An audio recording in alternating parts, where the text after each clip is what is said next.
Venerable Makutika asks the question to Venerable Sariputta. What are the things that a virtual monk meditators should carefully attend to? Carefully attend to means wisely attend to, correctly attend to, or pay correct attention to something. And the Venerable Sariputta answer, Friend Kutika, a virtual meditators should carefully attend to the 5 aggregates subject to clinging as impermanence, as suffering, as a disease, as empty, as non-self.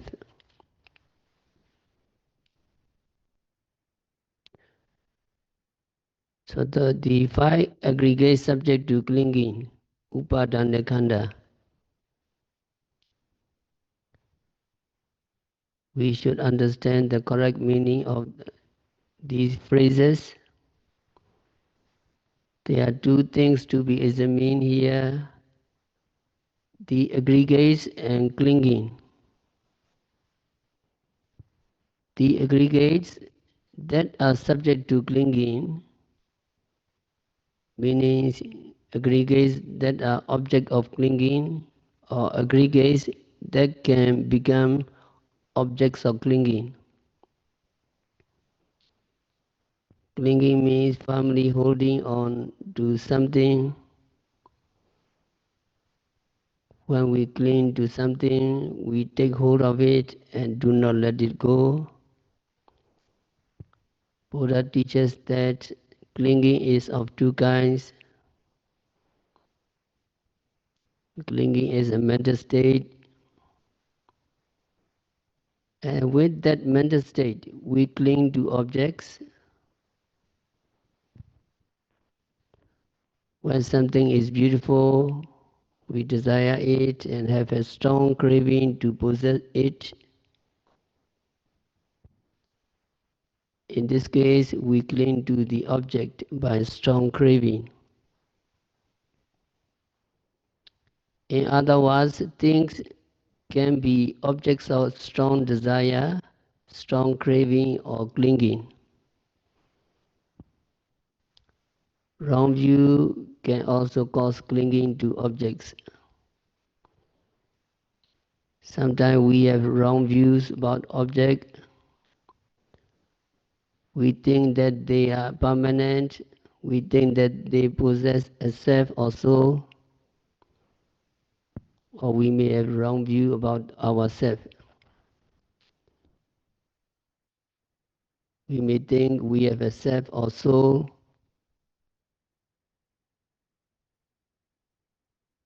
Or we may take being to be self or soul. When we apply this kinds of wrong view to objects, we are clinging to them. So we can cling to an object with strong craving or with wrong view. So what are the things we can cling to?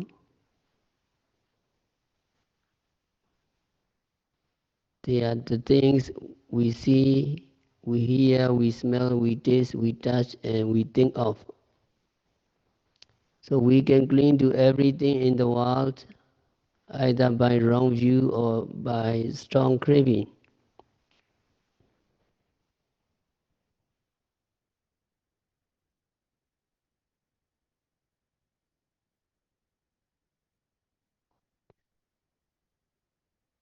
So 5 aggregates. We can find the 5 aggregates.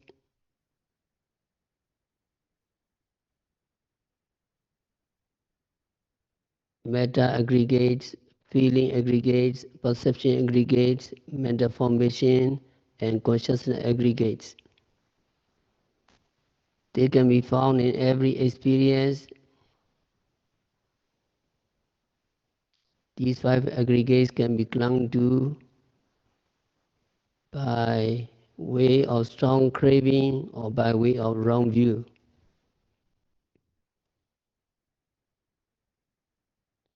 That is why they are called aggregates of clinging, aggregates of subject to clinging, or aggregates object of clinging.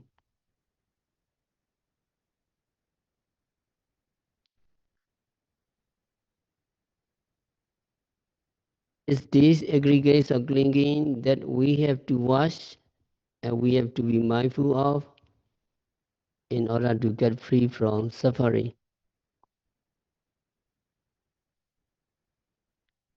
With every experience, seeing, hearing, smelling, tasting, touching, and thinking,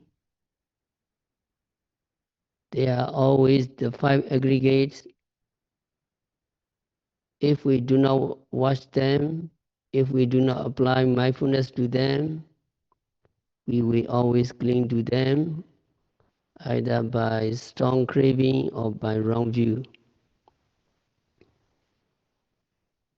And because they are objects that can be clung to, we usually cling to them if we are not mindful. In order not to cling to them, it is clear that we must watch them while they are present. We cannot observe them when they are past, though we may be able to recall some past experience. It will never appear as vividly as it appears during what is its present moment. So to avoid clinging to these five aggregates, we must watch them when they are evident, when they are present. Otherwise, we will always cling to them.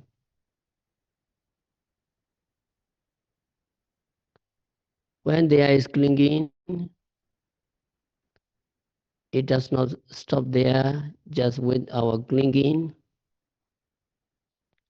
Suppose we are attached to something and we want to possess it. Motivated by that desire, we will try to possess it and we will do something to acquire it. Some people may steal it, some people may take it by force from somebody, or some people may even commit murder just to get what they want. So motivated by clinging, people take up actions. Sometimes what they cling to is unwholesome, and sometimes it may be wholesome. Whether wholesome or unwholesome, since they are karmas, they have the potential to give results in the future, and they will get the results of those actions in the future. When there is clinging, there is action, karma, and when there is action, when there is karma, there is a result of that karma, the result of that action in the form of rebirth in the future life. With rebirth, there is aging, sickness, death, and so on. So the duration of our samsara is prolonged if we are not vigilant, if we do not apply mindfulness to what we experience at the present moment.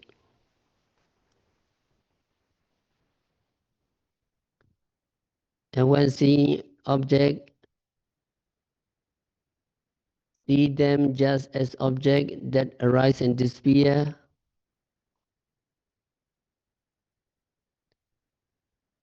And the lifespan of rupa and nama are very short.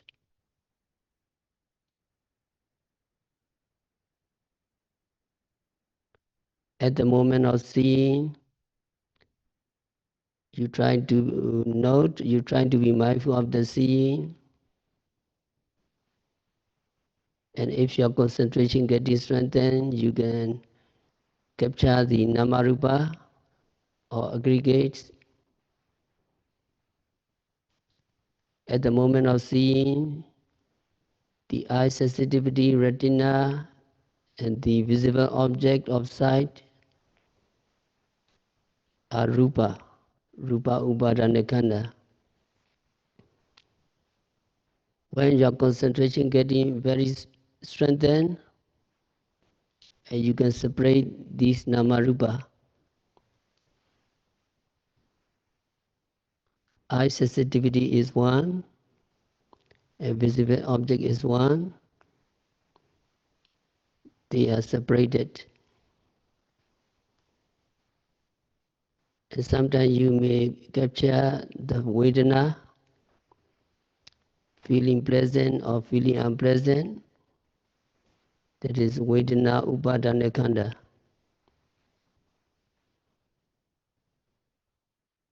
Sometimes you may capture perception. You recognize or you remember the object. That is Sinya Upadana Khandha. Or sometimes you may capture the volitional activities. You capture the exercising the will to see the object or turning your attention on the object. That is Sankhara Upadana Khandha. Or sometimes you may capture the Vijnana, just knowing that an object. Just knowing that an object is seen, that is Vijnana Upadana Khandha. These phenomena, at the moment of their arising, immediately disappear.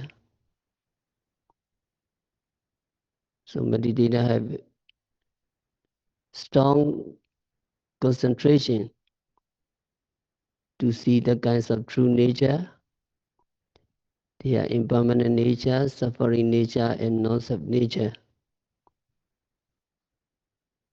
of the phenomena at the moment of seeing.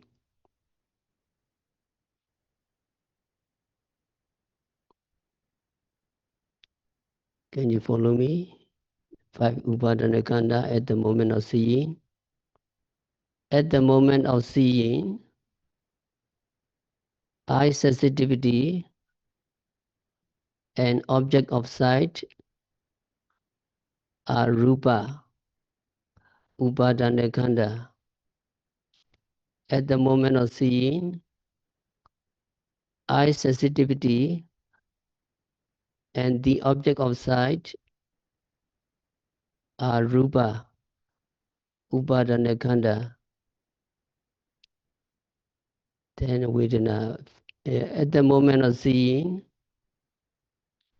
feeling pleasant or feeling unpleasant is Vedana, Upadana Khandha. Feeling pleasant or feeling unpleasant is Vedana Upadana Khandha. Then Sinya, recognizing or remembering the object, recognizing or remembering the object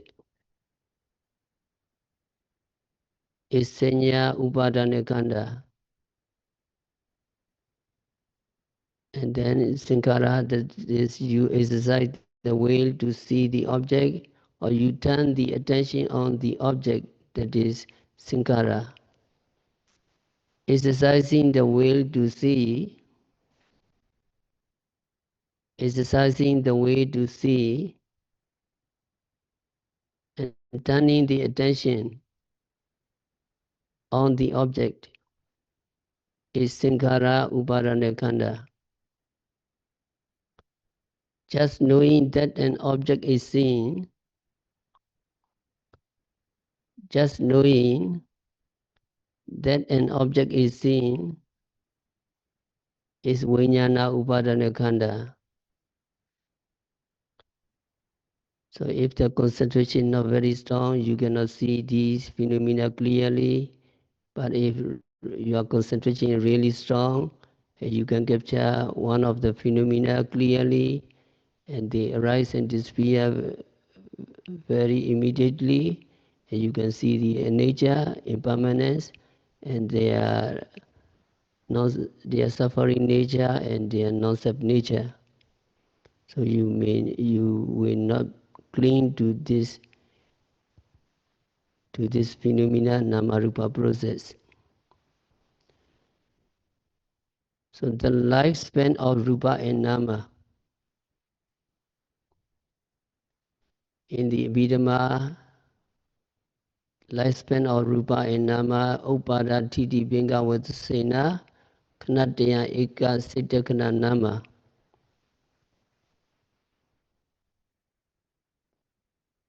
So you must understand the lifespan of Rupa and Nama. Lifespan of Rupa is said to be 17 times longer than lifespan of Chaita. Lifespan of Chaita consciousness is here called a moment, a consciousness moment or a thought moment.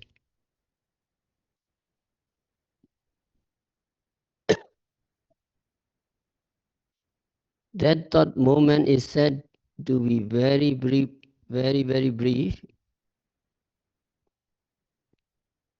In a moment, you snap your fingers, or in a moment, you blink. In those sorts of moments, billions of thought moments may arise. So you understand how brief, how short one thought moment is.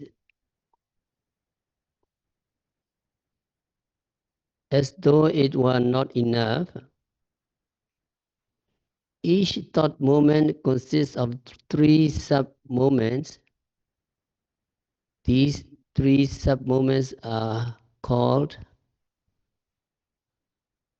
the first is called arising, upada. The second is called present, titi.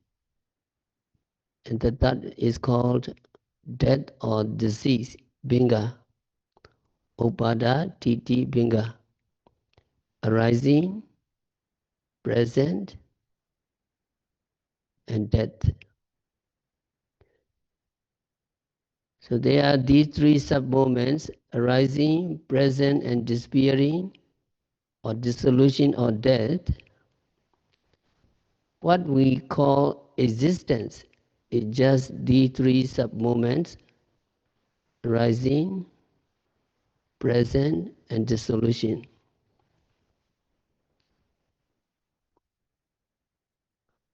The lifespan of Rupa Metta lasts 17 times longer than Chaita, longer than Nama. So for Metta, for Rupa, there are how many sub-moments? There are 51 sub-moments. Life of Rupa, life of Metta is 51 sub-moments. Rupa Metta has also arising, present, and dissolution. Arising of Metta, arising of Rupa is the same as arising of consciousness. The dissolutions of Metta or dissolutions of Rupa is also the same as the dissolution of consciousness, Nama. But the present of Metta, the present of Rupa, is much longer than the present of Nama, present of Chaita.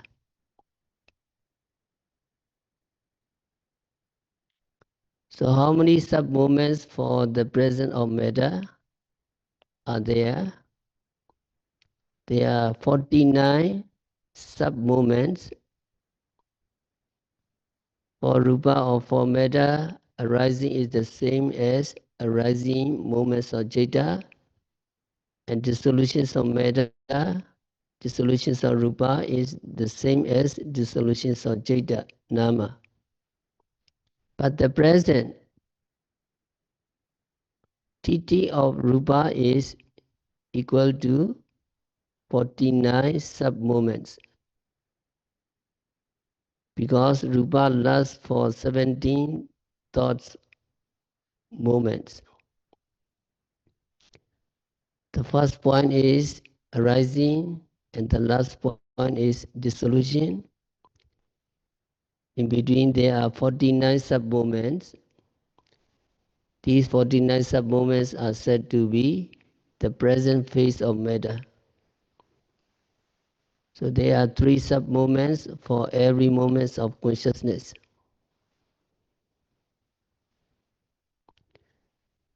So when the meditator reaches the stage of Vinganyana, knowledge of dissolution, these processes are very clear.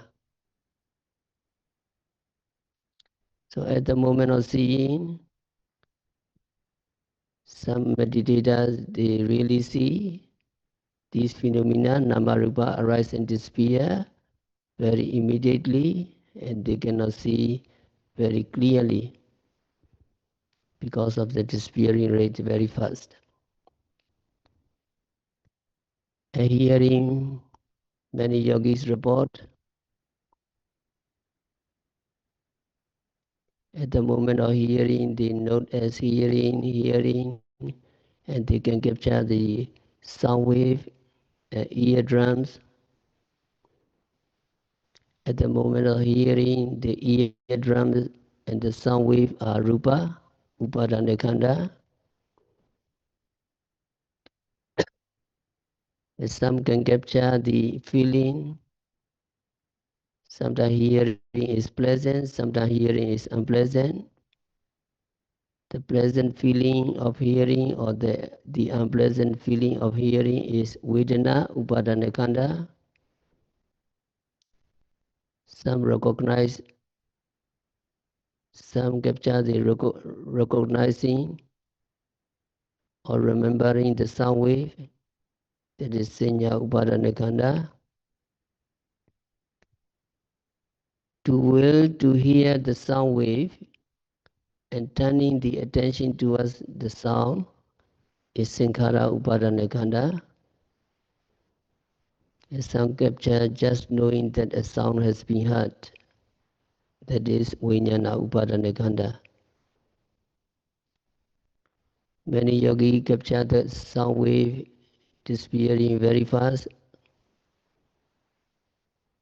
Hearing, the more you know, the more disappearing, part by part, sound wave are separated.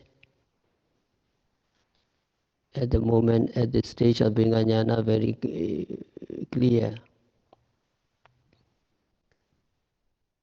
So at the moments of hearing, these namarupa or these aggregates can be captured. So can you follow me? At the moments of hearing,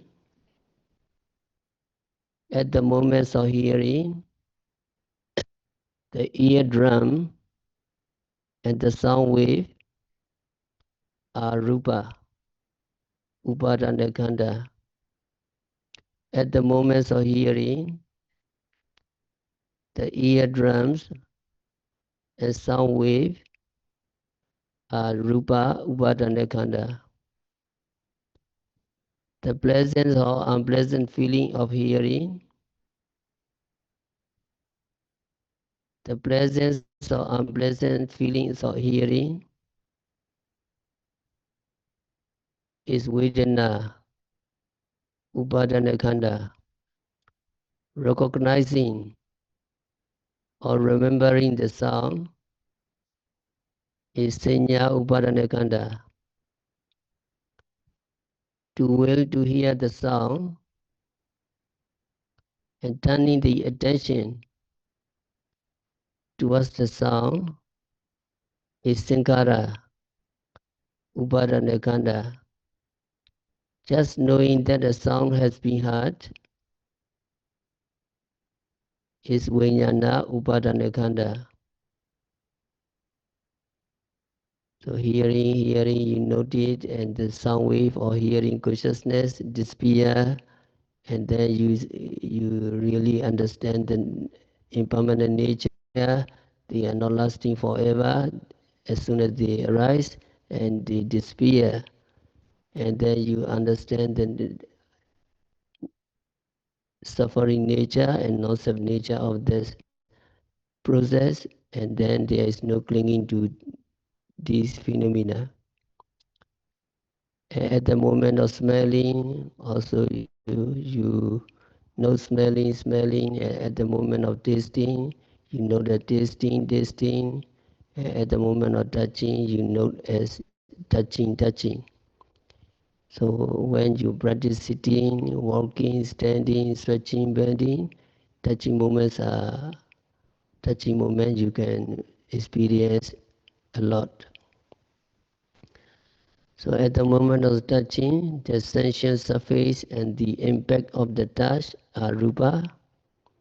Sometimes touching is pleasant, sometimes touching is unpleasant. The pleasant or unpleasant feeling of touch is vedana. Recognizing or remembering the touch is sanya. Exercising the will and turning the attention to accomplish the act of touching is sankhara. And just knowing that a contact has been made is vijnana.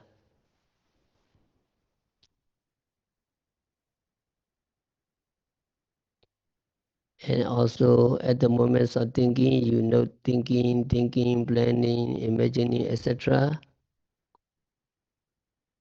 And at the moment of thinking, the material body forms the basic of thinking is rupa.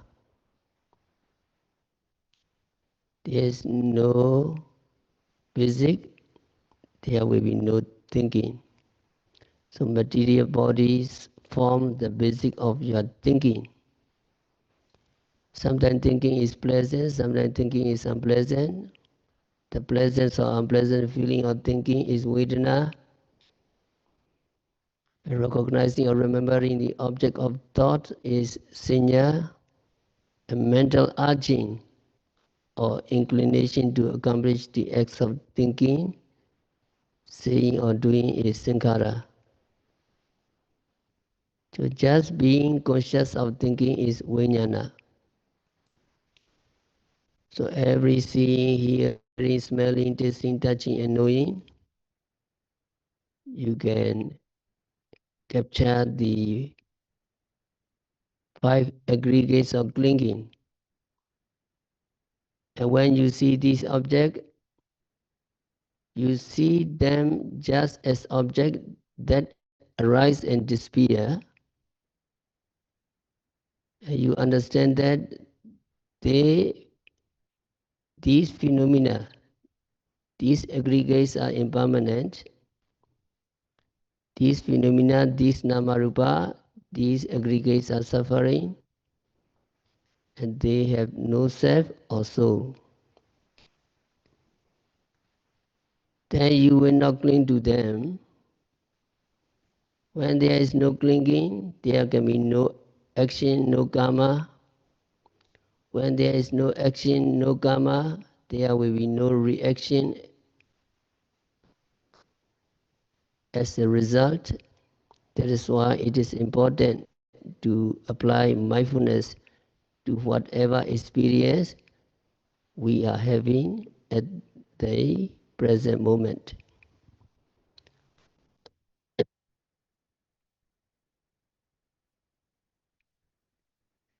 Now it is clear that it is important not to cling to the 5 aggregates of clinging, 5 upadana khandha, or 5 aggregates subject to clinging, or not cling to every seeing, hearing, smelling, tasting, touching, knowing, and thinking.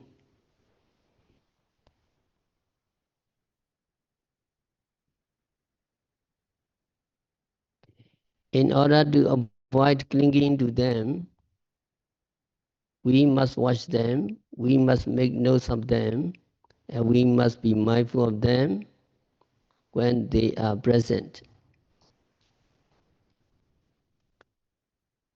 This answers the question, when are we to make notes of the five aggregates? Or for what purpose do we have to make notes of them? So when are we to make notes of the five aggregates? You can answer, you are practicing. We are to make notes of the five aggregates at the present moment. And for what purpose do we have to make notes of them? The purpose is not to cling to them. When making notes of the five aggregates, we must try to note them as and when they arise while they are still existing. We speak frequently about the present moment.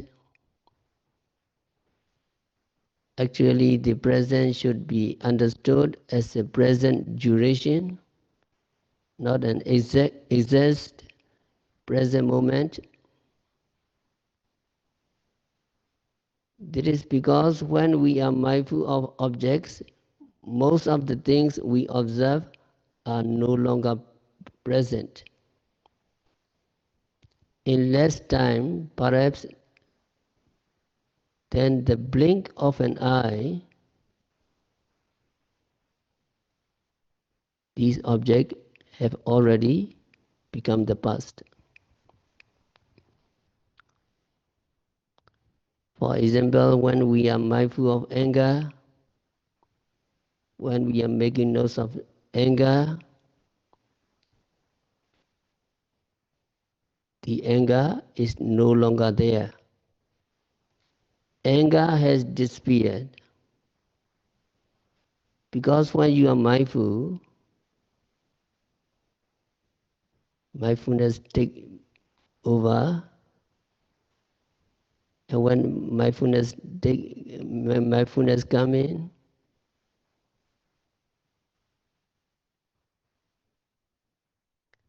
anger cannot be there. Anger and mindfulness cannot coexist. Just the fact that your mind is engaged in being mindful of anger means that the anger is not in your mind at the same moment. It is already in the past.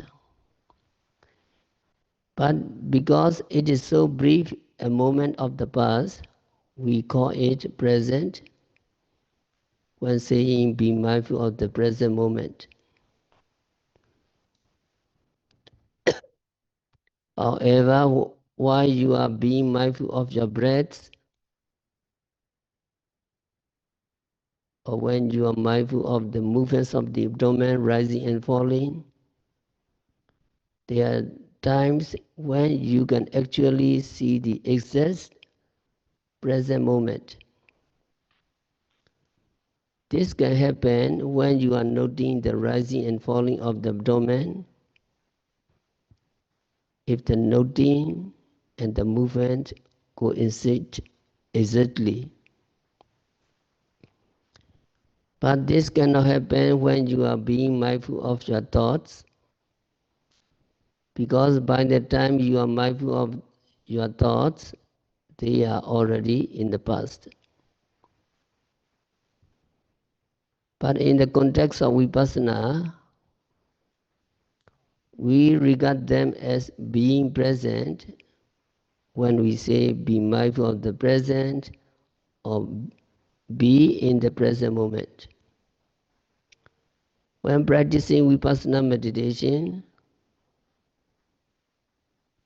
it is essential that you remember to be mindful of the object at the present moment. You must be mindful in order to avoid attachment to the five aggregates of clinging. You don't want to cling to them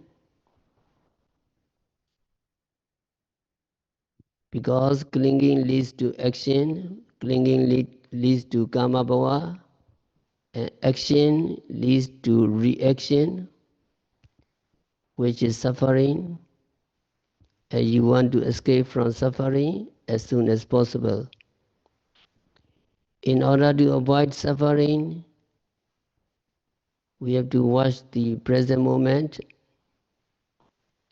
By just paying attention to the object at the present moment, you can get concentration and you can penetrate the true nature of Namarupa, mind and matter. And you can progress from one stage to another until you reach enlightenment.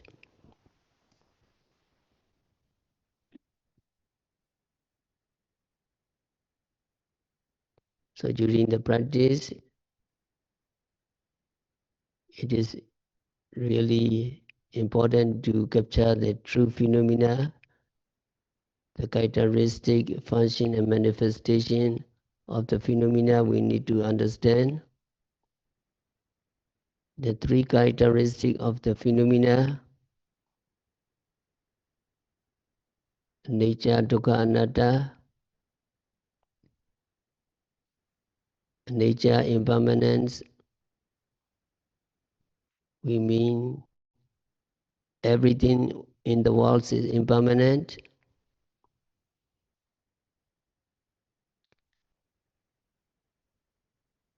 And the five aggregates are impermanent. What can we see that causes us to say they are impermanent? There must be signs or characteristics that point to their impermanence. Rise, fall, and change are the characteristics of impermanent.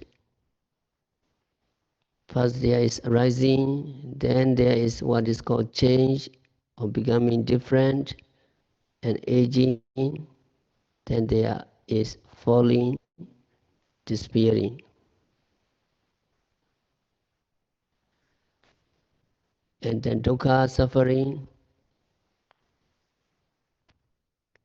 And you must understand the meaning of the words dukkha correctly. Normally it means suffering, unpleasant feeling, but its meaning goes deeper than that. We must understand it according to the words of the Buddha. Whatever is impermanent is dukkha.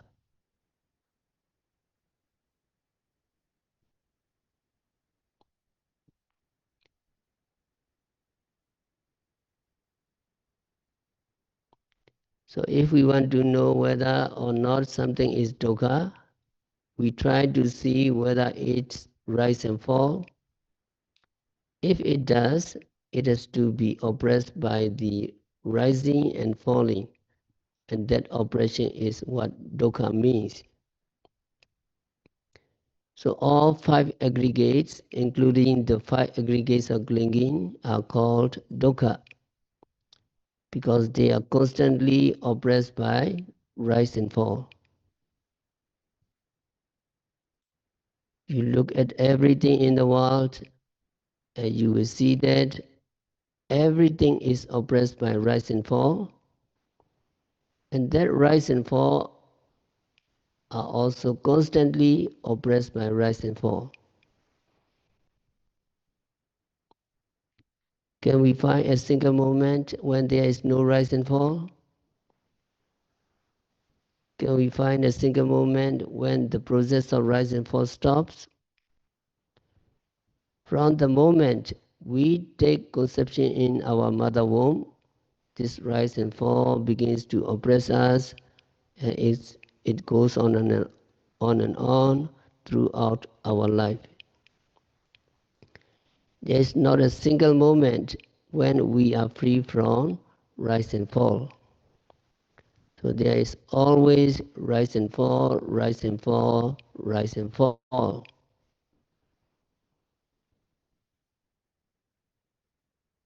When you see things during your meditation, you note them as rising and falling, one after another, maybe hundreds of objects. Then you get the impression that everything is oppressed by rising and falling. This rising and falling is a kind of oppression. Falling means distraction, which is a kind of oppression. And rising is a precursor to falling. It rises so that it can fall. And falling is also a kind of oppression. Rising and falling oppress the five aggregates every moment, creating continuous oppression. This constant oppression by rise and fall is the characteristics of dukkha. If we can understand dukkha in this way, we can accept the fact that life is really dukkha. Whatever we are enjoying in this life is dukkha, because there is nothing that is not dukkha. And we can accept the teaching of the Buddha that the five aggregates of clinging or the mind-body process are suffering. When explaining the First Noble Truth in the first sermon, Buddha said in the Dhammacakka Sutta, at the end, Sankhetena Pinchupadana Khanda Dukkha. The five aggregates of clinging are suffering. That means, in brief, that everything in the world is suffering. If you understand this to mean the continuous oppression by rise and fall, you can easily accept the truthfulness of the Buddha's explanation. If you don't understand it, you may want to argue about the Buddha's teaching and talk about some kinds of happiness, some kinds of enjoyment and so forth.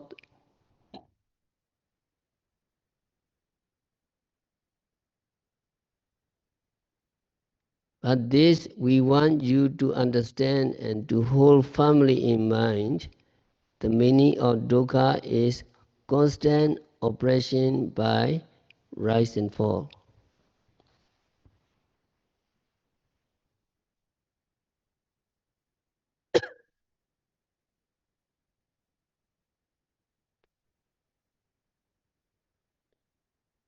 Now we will turn to another way of understanding the five aggregates of clinging in terms of other aspect.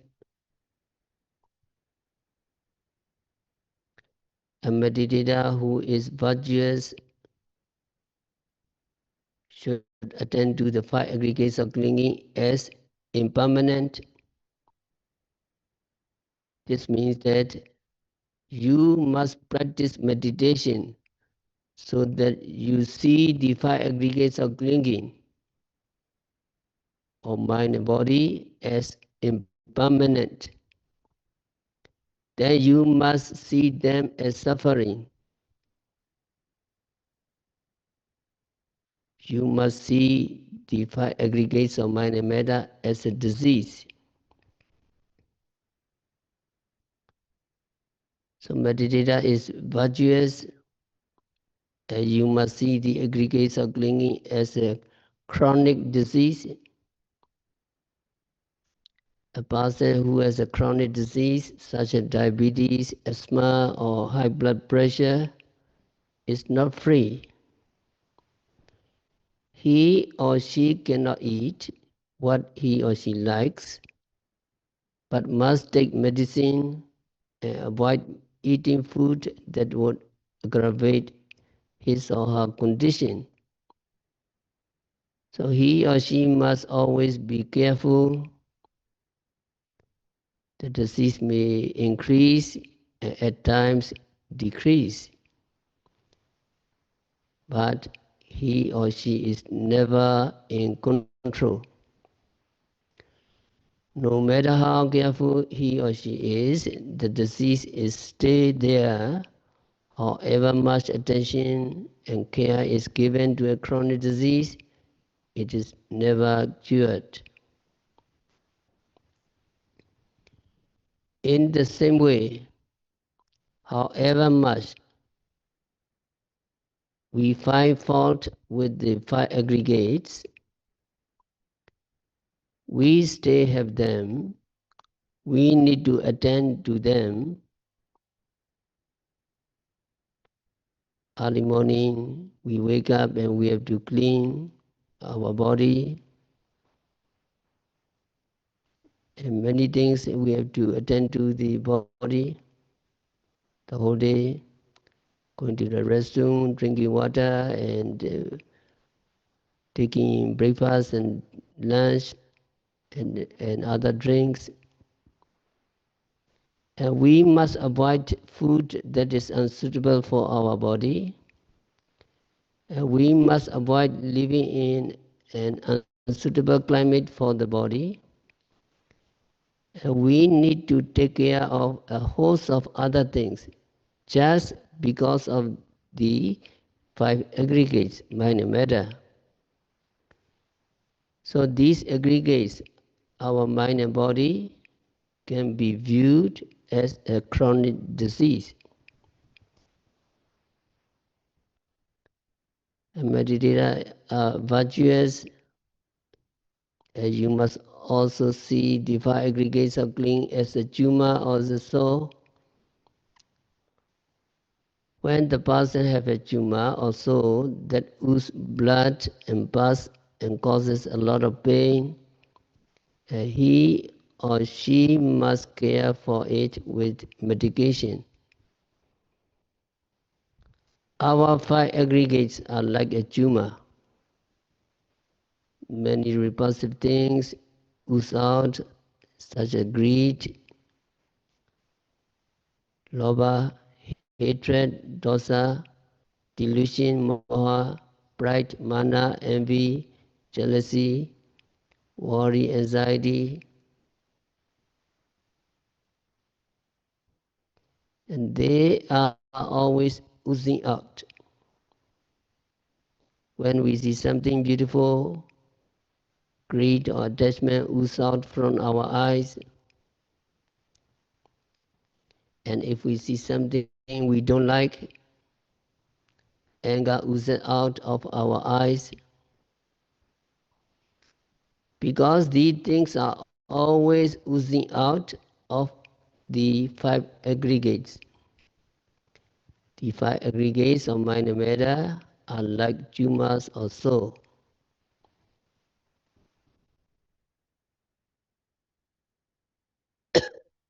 And meditator must also see the five aggregates of clinging of mind and body as a dart. When a dart penetrates a body, it causes sharp pain whenever you touch the spot. In the same way, the five aggregates give us suffering of different kinds. Because we have eyes, we have to suffer the objects we don't want to see.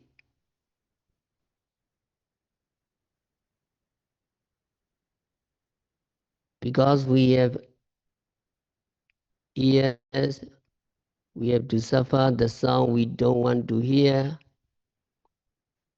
They are like dust in our flesh. Once a dust gets into our flesh, it is not easily removed. So the five aggregates of mind and matter are to be viewed as a dust causing suffering, and the aggregates of clinging are to be seen as misery. So we have to stop our discourse for today. We will continue nature, dukkha, anatta next time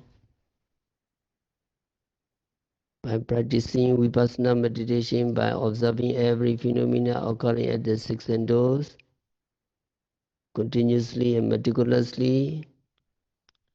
May you see the rising, the, may you see the phenomena as nature, dukkha, anatta, impermanent suffering and non-self.